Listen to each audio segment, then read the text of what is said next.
ഓം ശ്രീ സച്ചിദാനന്ദ സദ്ഗുരു സായിനാഥ് മഹാരാജ് കി ജയ്. നമസ്കാരം. എല്ലാവർക്കും ശ്രീ സായി സച്ചരിത പാരായണത്തിലേക്ക് സ്വാഗതം. ഞാൻ ഹിമ. ഇന്ന് അധ്യായം 13 പാരായണം ചെയ്യുന്നത്. കൂടുതൽ സായി ലീലകൾ, സുഖക്കേടുകൾ മാറ്റി, ഭീമാജി പട്ടേൽ, ബാലാ ഷിംപി, ബാബു സാഹേബ് ബൂട്ടി, അലന്തി സ്വാമി, കാക്ക മഹാജനി, ഹർദയിലെ ദത്തോപാന്ത്. മായയുടെ അചിന്ത്യശക്തി. ബാബയുടെ വാക്കുകൾ ഹ്രസ്വവും ഋജുവും അർത്ഥവത്തും അഗാധവും സുശക്തവും കൃത്യവുമായിരുന്നു. ബാബ സദാ തൃപ്തനും ഒന്നിലും താല്പര്യമില്ലാത്ത ദേഹവുമായിരുന്നു. ബാബ പറയും, ഞാൻ ഫക്കീറായെങ്കിലും ഭാര്യയോ വീടോ ഇല്ലെങ്കിലും എല്ലാം പരിത്യജിച്ച് ഒരു സ്ഥലത്ത് ഇരിക്കുകയാണെങ്കിലും ഒഴിയാത്ത മായ എന്നെ അലട്ടിക്കൊണ്ടിരിക്കുന്നു. ഞാൻ എന്നെ മറന്നാലും മായയെ മറക്കാൻ കഴിയുന്നില്ല. അവൾ എപ്പോഴും എന്നെ ആവരണം ചെയ്യുന്നു. ഈ വിഷ്ണുമായ ബ്രഹ്മാവിനെയും മറ്റ് ദേവന്മാരെയും വലയ്ക്കുന്നതാണ്. പിന്നെയാണോ എന്നെ പോലുള്ള ഒരു സാധു ഫക്കീറിനെ? ഭഗവാനിൽ അഭയം തേടുന്നവർക്ക് അവളുടെ പിടിയിൽ നിന്ന് മോചനം ലഭിക്കും. ഇത്തരത്തിലാണ് ബാബ മായയെപ്പറ്റി പറഞ്ഞത്. ഉദ്ധവനോട് ശ്രീകൃഷ്ണൻ പറഞ്ഞു, ഋഷിമാർ എൻ്റെ ജീവിക്കുന്ന രൂപങ്ങളാണ്. ബാബ ഭക്തന്മാർക്ക് വേണ്ടി പറഞ്ഞതെന്തെന്ന് നോക്കൂ. ഭാഗ്യവാന്മാരും ദുർവാസന ത്യജിച്ചവരും എൻ്റെ ആരാധനയിൽ വ്യാപൃതരാവുന്നു. നിങ്ങൾ സദാ സായി സായി എന്ന് ജപിച്ചാൽ ഞാൻ സപ്തസാഗരങ്ങളും കടത്തിവിടാം. ഈ വാക്കുകളിൽ വിശ്വസിക്കുക. അതുകൊണ്ട് നിങ്ങൾക്ക് നേട്ടമേ ഉണ്ടാവൂ. എന്നെ ആരാധിക്കാൻ യാതൊരുവിധ ഒരുക്കങ്ങളും ആവശ്യമില്ല. 6 കൂട്ടം 16 കൂട്ടം ഒരുക്കങ്ങൾ. എവിടെ പരിപൂർണ ഭക്തിയുണ്ടോ അവിടെ ഞാൻ വിശ്രമിക്കുന്നു. ഇനി സായിക്ക് അർപ്പിക്കപ്പെട്ടവർക്ക് സായി എന്ത് ചെയ്തു എന്ന് വായിക്കുവിൻ. ഭീമാജി പട്ടേൽ. പൂന ഡിസ്ട്രിക്റ്റിൽ ജുംനാർ താലൂക്കിലെ നാരായൺ ഗാവോൻ എന്ന സ്ഥലത്തെ ഭീമാജി പട്ടേൽ എന്നൊരാൾ 1908 കഠിനവും മാറാത്തതുമായ നെഞ്ചുവേദന അനുഭവിച്ചു.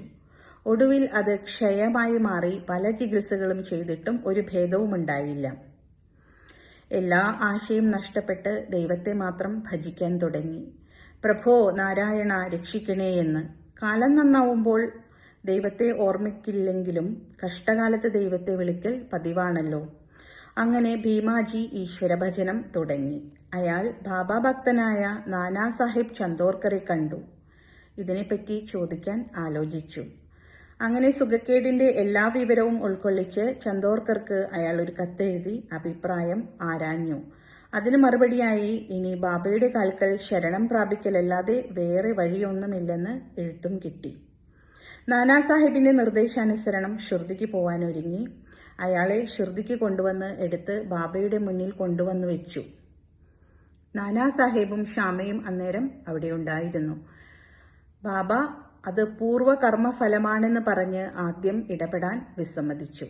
അപ്പോൾ രോഗി നിരാശയോടെ മറ്റാരും ശരണമില്ലെന്നും ദയ കാണിക്കണമെന്നും പറഞ്ഞ് കരയാൻ തുടങ്ങി. ബാബയുടെ ഹൃദയം അലിഞ്ഞു. നിൽക്കൂ, നിരാശപ്പെടേണ്ട, നിന്റെ കഷ്ടം അവസാനിച്ചിരിക്കുന്നു. എത്രമാത്രം കഷ്ടത്തിലും കുഴപ്പത്തിലുമായാലും ഒരുത്തൻ ഈ മസ്ജിദിൽ കാലുവെച്ചാൽ പിന്നെ അവർ സന്തോഷത്തിലേക്ക് നീങ്ങുകയായി. ഇവിടുത്തെ ഫക്കീർ ദയാലുവാണ്. അദ്ദേഹം എല്ലാ സുഖക്കേടും മാറ്റി എല്ലാവരെയും പ്രേമത്തോടും ദയയോടും കൂടി സംരക്ഷിക്കും എന്നു പറഞ്ഞു. 5 മിനിറ്റ് കൂടുമ്പോൾ രോഗി രക്തം ഛർദ്ദിച്ചിരുന്നു. പക്ഷേ ബാബയുടെ മുന്നിൽ അയാൾ ഛർദ്ദിച്ചില്ല. ബാബ ദയാദാക്ഷിണ്യത്തോടെ ഈ വാക്കുകൾ പറഞ്ഞതോടുകൂടി രോഗം താഴാൻ തുടങ്ങി. ബാബ അയാളോട് ഭീമാബായിയുടെ വീട്ടിൽ താമസിക്കാൻ പറഞ്ഞു. അത് സൗകര്യമോ ആരോഗ്യമോ ആയ വീടായിരുന്നില്ലെങ്കിലും ബാബയുടെ വാക്ക് അനുസരിച്ചേ തീരൂ. അയാൾ അവിടെ താമസിക്കെ 2 സ്വപ്നാനുഭവങ്ങളെ കൊണ്ട് ബാബ അയാളുടെ സുഖക്കേട് മാറ്റി. ഒരു സ്വപ്നത്തിൽ അയാൾ ഒരു കുട്ടിയായിരിക്കെ ക്ലാസ്സിൽ പാഠമാല ചൊല്ലാത്തതിന് അധ്യാപകന്റെ കയ്യിൽ നിന്ന് കഠിനമായ ദണ്ഡനം കിട്ടിയതായി കണ്ടു. 2ാമത്തെ സ്വപ്നത്തിൽ ആരോ ഒരാൾ ഭാരമേറിയ ഒരു കല്ല് നെഞ്ചത്തിട്ട് ഉരുട്ടി അതിയായ ദണ്ഡനം അനുഭവിച്ചതായും കണ്ടു. ഈ 2 സ്വപ്നാനുഭവങ്ങളെ കൊണ്ടുണ്ടായ വേദന കൊണ്ട് അയാളുടെ സുഖക്കേട് മുഴുവൻ മാറി. അയാൾ ആരോഗ്യവാനായി വീട്ടിലേക്ക് മടങ്ങി. അയാൾ കൂടെ കൂടെ ഷിർദിയിൽ വന്ന് ബാബയുടെ കൃത്യത്തെ സ്മരിച്ച് കൃതജ്ഞതാപൂർവം ബാബയെ നമസ്കരിക്കും.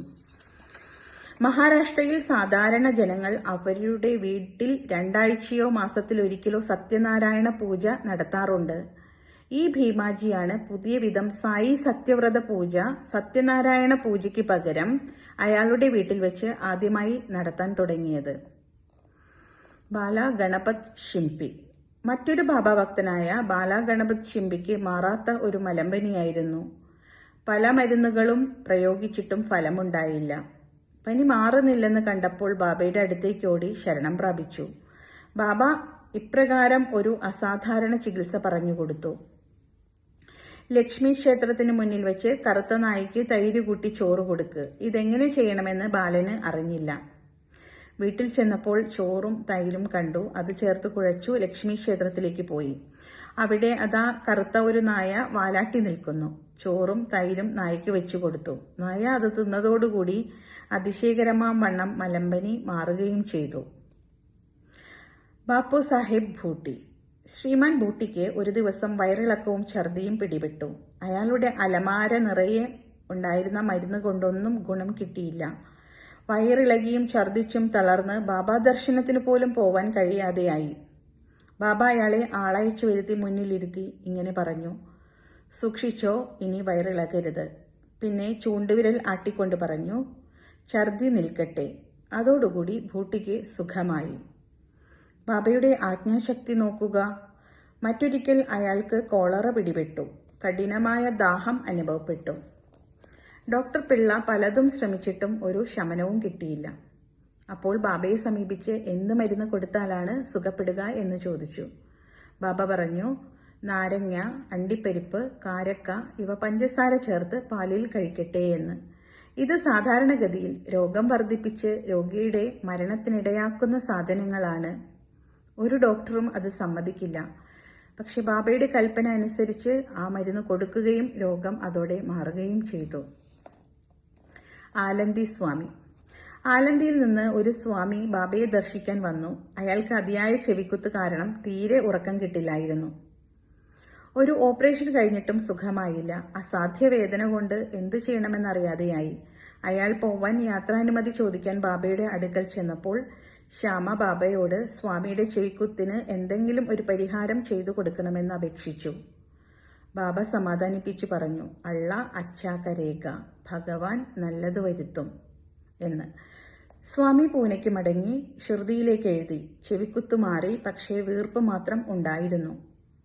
പിന്നെ ഓപ്പറേഷനു വേണ്ടി കുറച്ചു ദിവസം കഴിഞ്ഞ് ഡോക്ടറെ കാണിച്ചപ്പോൾ വീർപ്പ് പോലും മാറിയിരിക്കുന്നു എന്ന്. ബാബയുടെ വാക്കുകളുടെ മാസ്മരശക്തി നോക്കൂ. കാക്ക മഹാജനി. മറ്റൊരു ഭക്തനായ കാക്ക മഹാജനിക്ക് ഡയേറിയ, വയറിളക്കം പിടിപെട്ടു. ബാബയുടെ സേവനം മുടക്കാതിരിക്കാൻ അയാൾ മസ്ജിദിന്റെ മൂലയിൽ തന്നെ ഒരു പാത്രം വെള്ളം വെച്ച് വെളിക്ക് പോവാൻ തോന്നുമ്പോഴെല്ലാം പോയി മസ്ജിദിൽ കഴിച്ചുകൂട്ടി. ബാബയ്ക്ക് എല്ലാം അറിയാവുന്നതുകൊണ്ട് ഉടനെ സുഖപ്പെടുത്തുമെന്ന് വിശ്വസിച്ച് അയാളൊന്നും ബാബയോട് പറഞ്ഞില്ല. മസ്ജിദിന്റെ മുന്നിലെ മുറ്റം പണി ബാബ അനുവദിച്ചിരുന്നു. പക്ഷെ പണി തുടങ്ങിയപ്പോൾ ബാബയ്ക്ക് കോപം വന്ന് ഉച്ചത്തിൽ അലറി. എല്ലാവരും പേടിച്ചോടി. കാക്ക മഹാജനിയും ഓടാൻ തുടങ്ങുമ്പോൾ ബാബ കയറി പിടിച്ച് അയാളെ അവിടെ ഇരുത്തി. ആ കുഴപ്പത്തിൽ ആരോ അവിടെ ഒരു സഞ്ചിയിൽ കുറെ കടല ഇട്ടുപോയിരുന്നു. ബാബ ഒരു പിടി കടല എടുത്ത് തിരുമ്മി തോൽ ഊതിക്കളഞ്ഞ് കാക്കയെ കൊണ്ട് തീറ്റിച്ചു. പുലഭ്യം ചീത്ത പറയലും കടല തീറ്റലും ഒരുമിച്ച് നടന്നുകൊണ്ടിരുന്നു. ബാബയും കുറച്ച് കടല തിന്നു. കടല തിന്നു കഴിഞ്ഞപ്പോൾ തനിക്ക് ദാഹിക്കുന്നു, വെള്ളം വേണമെന്ന് കാക്കയോട് പറഞ്ഞു. കാക്ക ഒരു പാത്രം നിറയെ വെള്ളം കൊണ്ടുവന്നു. ബാബ കുറച്ചു കുടിച്ച് ബാക്കി കാക്കയോട് കുടിക്കാൻ പറഞ്ഞു. പിന്നെ ബാബ പറഞ്ഞു, ഇപ്പോൾ നിന്റെ വയറിളക്കം മാറി, ഇനി മുറ്റം പണി നോക്കിക്കോ. അപ്പോഴേക്കും ഓടിപ്പോയവർ മടങ്ങി വന്നു. കാക്കയുടെ വയറിളക്കം മാറി. എല്ലാവരും കൂടി പണിയെടുക്കാൻ തുടങ്ങി. കടലക്ക വയറിളക്കത്തിന് മരുന്നാണോ? ഡോക്ടർമാരുടെ അഭിപ്രായത്തിൽ കടലക്ക സുഖക്കേട് വർദ്ധിപ്പിക്കും. മാറില്ല. ഇതിലും മറ്റു കാര്യങ്ങളെപ്പോലെ ബാബയുടെ വാക്കാണ് യഥാർത്ഥ മരുന്ന്. ഹർദയിലെ ദത്തോപാന്ത്. ഹർദയിലെ ദത്തോപാന്ത് എന്നൊരാൾ 14 വർഷത്തോളം വയറ്റിൽ വേദന അനുഭവിക്കുകയായിരുന്നു. ഒരു മരുന്നുകൊണ്ടും ഗുണം കിട്ടിയില്ല.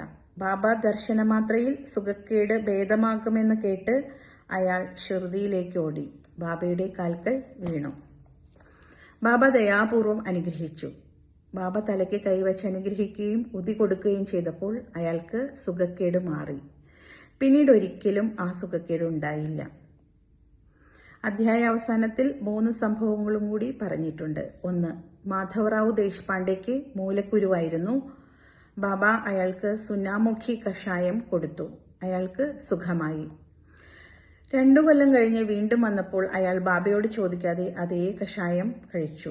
അതുകൊണ്ട് സുഖക്കേട് വർദ്ധിച്ചു. എന്നിട്ട് അനുഗ്രഹിച്ചു. സുഖക്കേട് മാറ്റി. 2. കാക്കാ മഹാജനയുടെ അനുജൻ ഗംഗാധർ പാന്ത് വളരെ കാലം വയറ്റിൽ വേദന അനുഭവിച്ചു. ബാബയെ പറ്റി കേട്ട് അയാൾ ശ്രുതിയിൽ വന്ന് സുഖക്കേട് മാറ്റാൻ പ്രാർത്ഥിച്ചു. ബാബ വയർ തൊട്ട് പറഞ്ഞു, ദൈവം മാറ്റിത്തരും. അന്നു മുതൽ വയറ്റിൽ വേദന പൂർണ്ണമായും സുഖപ്പെട്ടു. 3. നാനാ സാഹേബ് ചന്ദോർക്കർക്കും ഒരിക്കൽ കഠിനമായ വയറ്റിൽ വേദനയുണ്ടായി. രാവും പകലും വിശ്രമമില്ലാതെ നരകിച്ചു. ഡോക്ടർമാർ കുത്തിവെച്ചിട്ടും സുഖം കിട്ടിയില്ല. അപ്പോൾ ബാബയെ സമീപിച്ചു. ബാബ ബുർഫി എന്ന മധുരപലഹാരം നെയ്യ് കൂട്ടി കഴിക്കാൻ പറഞ്ഞു. ഇതുകൊണ്ട് സുഖക്കേട് മാറി. ഈ കഥകളിൽ നിന്നും യഥാർത്ഥ മരുന്ന് ബാബയുടെ വാക്കും അനുഗ്രഹവുമാണെന്നും അല്ലാതെ കഴിച്ച മരുന്നല്ലെന്നും തെളിയുന്നു. ശ്രീ സായിയെ നമിക്കുവിൻ. ലോകശാന്തി ഭവിക്കട്ടെ. ഓം സായിറാം. ജയ് മോഹൻജി. Thank U.